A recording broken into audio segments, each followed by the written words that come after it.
Now at 7, fiction rooted in fact. South Florida native and best-selling author Brad Meltzer has a new book out. Yeah, he's telling us about the incredible access he gets to real government secrets in order to tell his stories. And in our conversation, he talked about how what he's learned applies to the suffering in Parkland. Do you still get excited when you see a new book hot off the press? Every time. Brad Meltzer's been writing bestsellers for 20 years. His thrillers mix history and suspense, mystery and magic. His latest is The Escape Artist, featuring a heroine he says is his favorite character he's ever created. I love that people are comparing her to the girl with the dragon tattoo, but to me she's just Nola. When the reader meets Nola, she's on a mortician's table at Dover Air Force Base in Delaware. The book opens with Nola Brown, and Nola's dead. The government says she died in a plane crash. And when her hero of the book, Zig, is putting her body to rest, he finds a hidden note in the body. And the note says, "Nola, you were right. Keep running." And we realize in that moment, Nola's not dead. She's alive.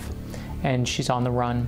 Brad got unprecedented access to Dover and the staff at its mortuary operations. You're always so good at uncovering secrets in your books. What did you find out this time? Everyone knows about Dover, that it's the place where our fallen soldiers are brought to rest.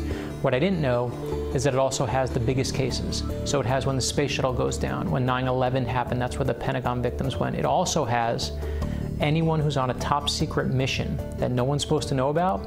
That's where the bodies go as well. So Dover is a place that is full of secrets. And I said, I want to know about that place. I want to get into that place. And that's what Meltzer's fans have come to expect. He gets into places that others can't. He discovers things that others haven't. The note found hidden in a body, the Dover staff says it happened. They said after 9/11 happened, when the victims came from the Pentagon flight to Dover, they were opening up one of the bodies and there was a note. What did the note say? They won't tell me what's inside the note. I have to, of course, respect that privacy.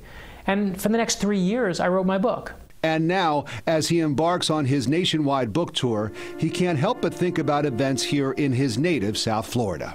I look at the destruction in Parkland, and it's devastating to me because I see and I've studied what these parents are going through. And the one thing I know is I have no concept of that pain, and I've studied it for 3 years. And the one thing that the morticians taught me at Dover is when you look at the violence that a gun can do, and it is just, it doesn't hit one person, those bullets. It devastates communities. It rips through everybody involved, and we're seeing it here in our backyards. Meltzer's thrillers are works of fiction, but they're grounded in history.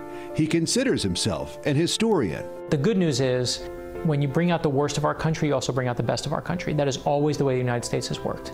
Is every time we go through our worst moment, you actually come out and sometimes on your best moment. I have to believe that after the sun sets, you're going to get the sunrise. After you watch something like the violence at Parkland, you're going to see and watch how this community's come together. We want a better country. And I still believe to this day, I have to, with every core of my being, is that we will always, always, always rise to something better. Brad Meltzer, he has 2 book signings this coming Saturday. He'll be on the campus of Nova Southeastern University at 2 p.m. and then later at Books and Books in Coral Gables at 7 p.m.